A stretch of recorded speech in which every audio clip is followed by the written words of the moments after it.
1855년 런던 소호의 안개 낀 골목에서 의문의 사건이 발생합니다. 검은 망토를 입은 괴물 같은 남자 에드워드 하이드가 어린 소녀를 짓밟는 잔인한 범죄를 저지릅니다.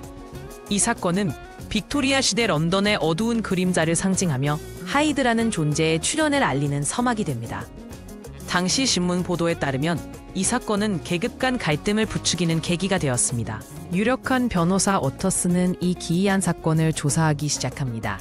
하이드라는 인물이 지킬 박사의 저택을 자유롭게 출입한다는 증언을 듣게 되죠.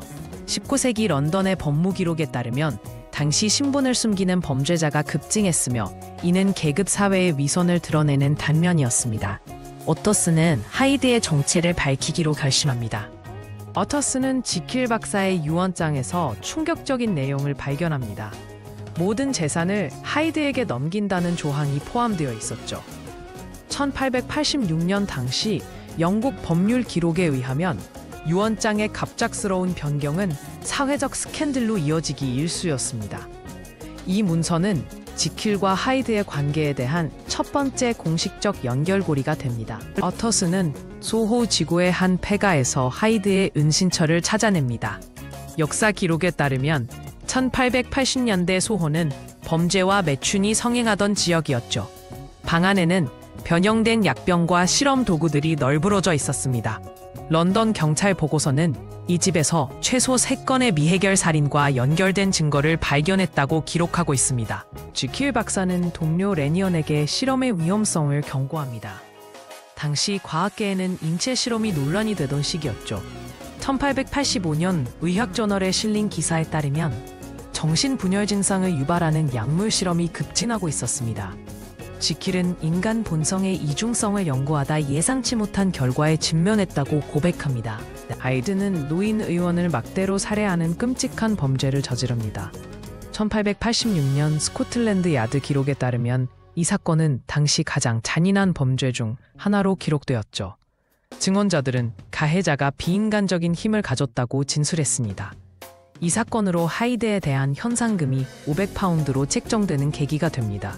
레니언 박사는 우연히 지킬이 하이드로 변신하는 장면을 목격합니다. 당시 의학계 보고서는 이 같은 심각한 충격이 심장마비를 유발할 수 있다고 기록했죠. 그는 충격으로 사망하며 유서에서 인간의 영혼은 하나가 아니다라는 수수께끼 같은 말을 남깁니다. 이 사건은 스코틀랜드 야드의 공식 수사 기록에 등장합니다. 오터스는 지킬의 실험 일지를 발견합니다. 자세한 기록에 따르면 지킬은 6개월 동안 총 24번의 변신 실험을 진행했었죠. 19세기 심리학 연구에 의하면 이는 당시로선 매우 급진적인 자아 분열 실험이었습니다. 일기에는 하이드가 점점 더 강해져 간다는 절망적인 고백이 적혀 있었습니다. 마지막 실험에서 지킬은 영구적으로 하이드로 변하고 맙니다. 1886년 신경과학 연구에 따르면 반복적인 화학적 변이는 뇌 구조를 영구 변경할 수 있다고 합니다. 하이드는 지킬의 연구실을 파괴하며 빅토리아 시대 과학계의 두려움을 상징하는 존재가 됩니다. 이는 당시 과학의 오용에 대한 경고로 여겨졌죠. 오터스는 모든 진실을 파악하고 경찰에 신고합니다. 당시 법원 기록에 따르면 정신 이상 범죄자의 신원 확인은 매우 어려운 과정이었죠. 그는 지킬의 일기와 레니언의 편지를 증거로 제출합니다. 1886년 12월 1일자 타임즈는 유명 과학자의 이중 생활이라는 제목으로 이 사건을 대서특필했습니다. 하이드로 완전히 변한 지킬은 자살을 선택합니다. 19세기 영국 자살 통계에 따르면 지식인 계층의 자살률이 점차 증가하던 시기였죠.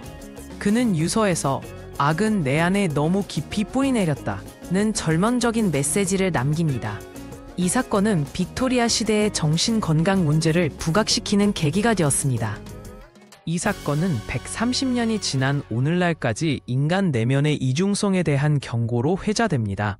현대 심리학 연구에 따르면 지킬 하이드 현상은 인격 분열 장치의 대표적 사례로 연구되고 있죠.